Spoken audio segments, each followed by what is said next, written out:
Our modern calendar is bleeding days into the void, but an ancient text solved it thousands of years ago. Corbin here. I've stared at Enoch's calendar so long I can calculate solar portals in my sleep. Only, somebody locked the doors. The Book of Enoch doesn't just mention stars, it dictates an exact 364-day solar law.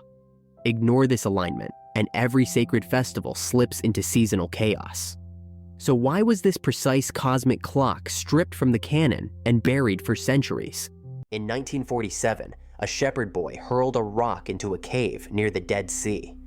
What shattered inside wasn't just pottery, but the accepted history of timekeeping. Among the Dead Sea Scrolls was the Book of the Luminaries, attributed directly to Enoch.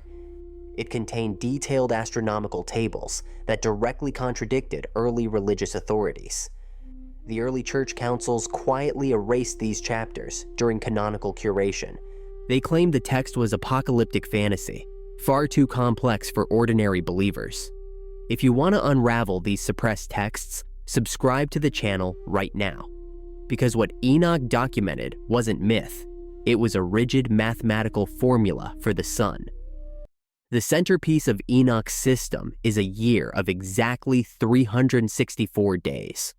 Divide that by 7, and you get exactly 52 complete weeks. Every single holiday falls on the exact same day of the week, every single year. No floating dates, no sudden calendar adjustments, no liturgical confusion. Compare that to the 354-day lunar calendar used by later priesthoods. 10 days short every year meant spring festivals gradually drifted into freezing winter.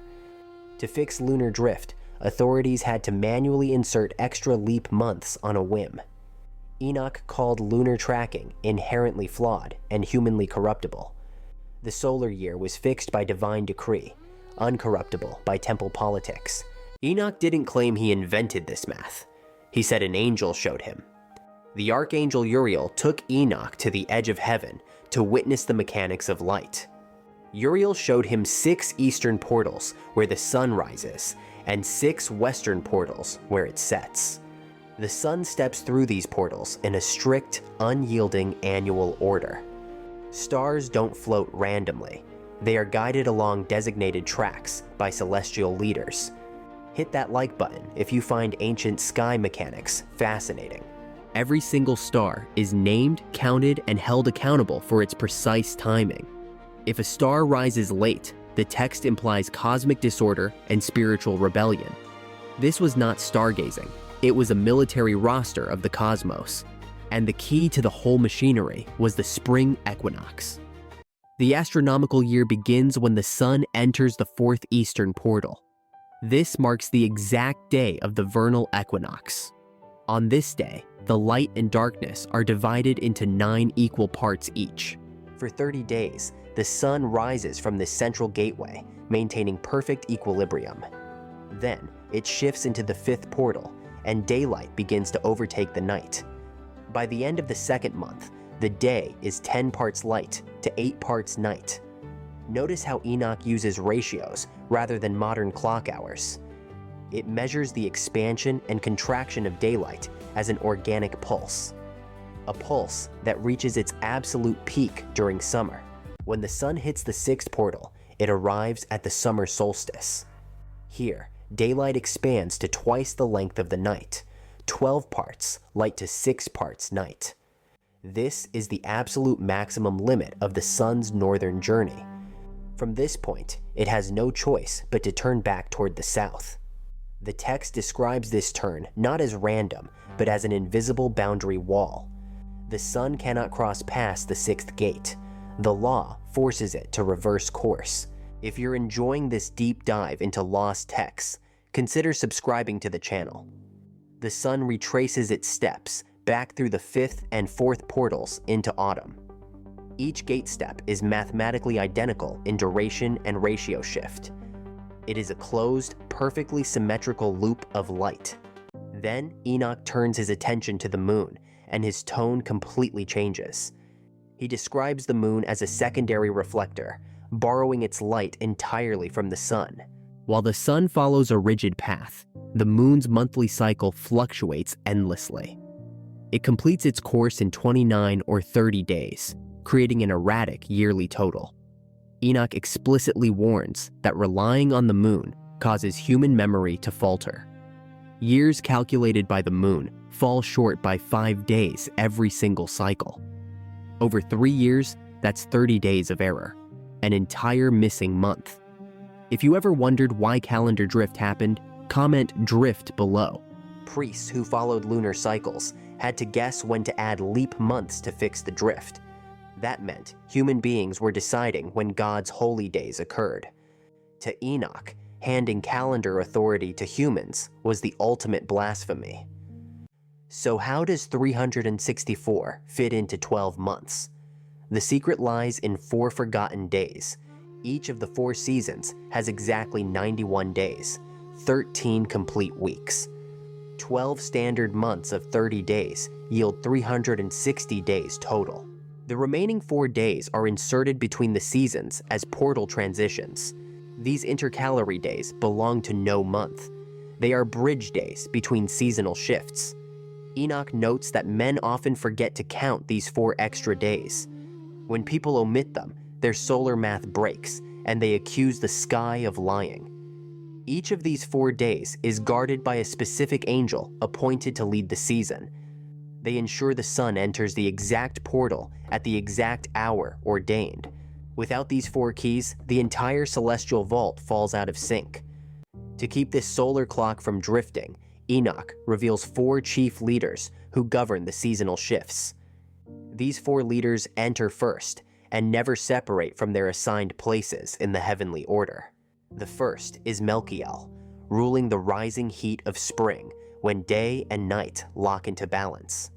He guides the solar rays into the exact degree needed to ignite plant life across the fertile earth. Then comes Helemelech, commanding the height of summer where light reaches its absolute peak. Under his watch, the sun lingers in the high portal before the slow descent toward autumn begins. Malael takes over for autumn, marking the 3rd intercalary day that shifts the wind southward. Finally, Neril oversees the freezing threshold of winter, shortening the daily solar arc across the horizon. These 4 leaders act as cosmic anchors, preventing the 364-day cycle from collapsing into chaos. If you're fascinated by how Enoch mapped these cosmic anchors, subscribe to the channel right now. Yet despite this precision, the temple authorities in Jerusalem abandoned the solar calendar entirely. They adopted a shifting lunar system, forcing priests to manually patch missing days with human decree. Why alter a mathematical clock handed down by angels? Because controlling the calendar meant controlling power. Whoever sets the feast days decides when the population pays tribute and gathers at the altar. The Essene community at Qumran saw this shift as an outright betrayal of divine law. They packed their scrolls, fled into the Judean wilderness, and preserved Enoch's original solar counts. They knew that celebrating holy days on shifting lunar dates corrupted the spiritual alignment of Israel. I made a video here on the channel specifically about how Qumran proved this 364-day year. It shatters traditional church history, so make sure to check that out after this video. The Essenes refused to compromise, keeping their Sabbaths tied strictly to the sun's fixed gates. Their exile was the cost of protecting Enoch's celestial truth from human modification. Enoch's solar mechanics were not unique to Qumran. They echo across ancient megalithic sites worldwide. From the pyramids of Egypt to European stone circles, ancient architects built matching solar trackers. These structures align perfectly with the equinox portals described in the Book of Luminaries. They did not track 12 equal constellation sectors, as modern astrology claims today. Instead, they recorded the precise horizon gates, where the sun rises and sets at seasonal shifts. This universal blueprint proves that ancient civilizations shared a single, lost astronomical system, a system where solar geometry governed agriculture, governance, and religious devotion alike. If this video is opening your eyes to the hidden solar math, hit the like button right now. Mainstream history claims these monuments were crude tombstones built by primitive tribes. Only, the mathematical alignment with Enoch's gates renders that primitive theory absurd. Where did Enoch's generation obtain such impossibly advanced stellar tracking data? The text points directly to Uriel and the Angelic Watchers, who descended before the deluge. They revealed the secrets of the sun, moon, constellations, and atmospheric signs to humankind. Yet this transmission of stellar knowledge was deemed illicit by divine order. Humanity was taught to read the stars before they understood the spiritual responsibility behind them. This celestial intelligence altered human society, leading to rapid advancement and severe moral decay. Enoch was instructed to write down these astronomical laws to preserve them through coming floods. He recorded the gates not as magic, but as fixed laws of divine creation. The Watchers provided the data, but Enoch recorded the divine warning attached to it. If you suspect ancient history hides forbidden technology, consider subscribing to keep learning. Modern critics point out an obvious problem. The solar year is roughly 360.24 days, not 364. A 364-day calendar accumulates a deficit of about 1.25 days every single year. Over a century, that error drifts by more than 4 months, throwing winter into spring. Did Enoch fail basic division, or did Earth's orbital speed actually change in antiquity? Several ancient cultures recorded a 360-day year before cataclysms adjusted the planetary axis. Enoch's 364-day model might represent an idealized orbital state prior to cosmic disruptions. Alternatively, the 4 intercalary days were designed to be counted outside the normal calendar week. Without proper intercalation, any fixed calendar breaks down and drifts out of alignment. That is why modern calendars constantly insert leap days to force physical alignment. If you've ever felt that time itself is slipping away faster lately, comment time below. The lost days remind us that human time measurement is always a fragile compromise. Today, solar physicists monitor 11-year magnetic pole reversals on the sun's surface. These solar magnetic cycles alter radiation output and disrupt Earth's magnetosphere. Enoch's text describes solar portals shifting their intensity in multi-year rhythmic cycles. What ancients recorded as divine portal gates match modern solar magnetic variance maps. When solar activity peaks, cosmic ray flux changes, influencing climate patterns on Earth. Enoch explicitly warned that solar irregularities would directly disrupt agriculture. The sun's behavior is not constant. It undergoes periodic shifts that alter season lengths. We are currently entering solar cycle 25, experiencing unexpected geomagnetic spikes. Modern science calls it magnetic activity. Enoch called it the changing duty of solar gates. The language differs, but the physical phenomena described remain startlingly identical. The Book of Luminaries predicted these solar magnetic anomalies thousands of years ago. Ignoring these ancient astronomical warnings leaves us completely unprepared for coming solar shifts. In the final chapters of the Book of Luminaries, Enoch delivers a chilling cosmic prophecy. He warns that in the end times, the order of the stars will alter and fail to appear in season. The sun will alter its course, rising in unexpected portals and withholding its warm light.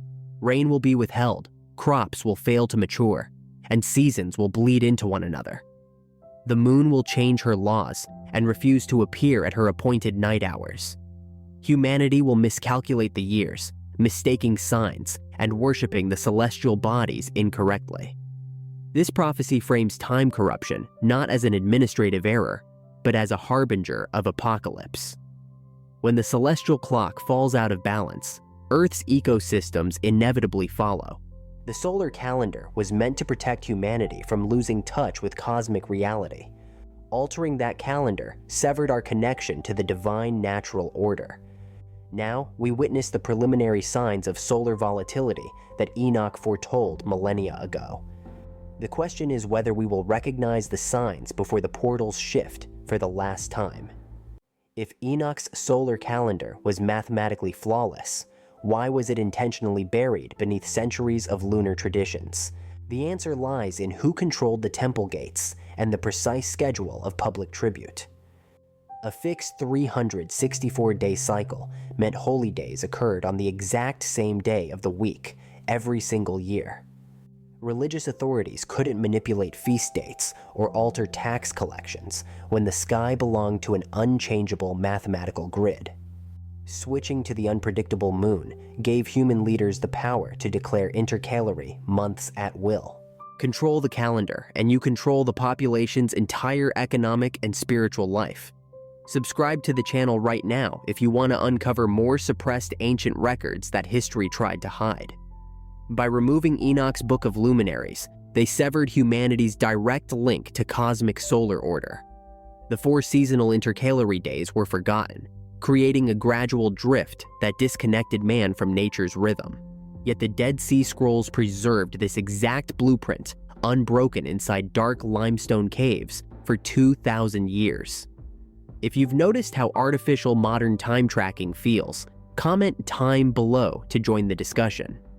The code embedded in Enoch isn't just about counting days. It's a blueprint for celestial harmony. When you align with the solar portals, the universe stops looking like chaos and reveals its true architect. From Qumran to modern solar magnetic anomalies, Enoch's astronomical warnings are proving disturbingly accurate. The 364-day cycle was never a primitive mistake. It was an advanced cosmic key buried by institutional control. Make sure you're subscribed to the channel so you don't miss our next deep dive into lost apocryphal texts. Now that you know the truth behind the celestial portals, ask yourself, who really benefits from a shifted calendar? Will you keep following the lunar illusion or look up to the ancient gates of the sun? If you watch this entire investigation to the very end, comment solar down below to confirm you made it. And right here on my channel, I have another video about how the Dead Sea Scrolls hid this solar calendar. Check out that video on the channel to see how Qumran shattered centuries of tradition. I'm Corbin, and the stars don't lie, even when history tries to rewrite them. See you in the next revelation.